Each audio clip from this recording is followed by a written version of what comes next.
আমি হলাম রাজা মহারাজা। রাজা মহারাজা? আমার কাছে শুধু মজা আর মজা। আরে এতগুলো মজা ও কোথায় পেলো? এত টাকা দিয়ে কে কিনে দিল? এই বিপ্লব, কি এত মজা তুই কোথায় পেলি?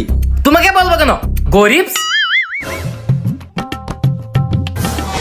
আমার সামনে বসে বসে চিপস খাচ্ছে, আমারও তো খেতে ইচ্ছে করতেছে। এই বিপ্লব, আমাকেও একটু চিপস দে না। না, তোমাকে দিব কেন? আচ্ছা ঠিক আছে, না দিলি আমি দোকানে এক্ষুনি কিনতে যাব।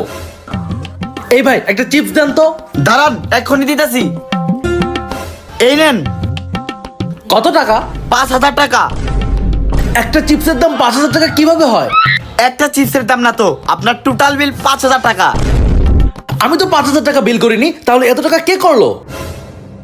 ওই তো আপনার ছোট ভাই আমার দোকান থেকে শুধু বাকি কিনে, তাই সব মিলিয়ে বিল 5,000 টাকা।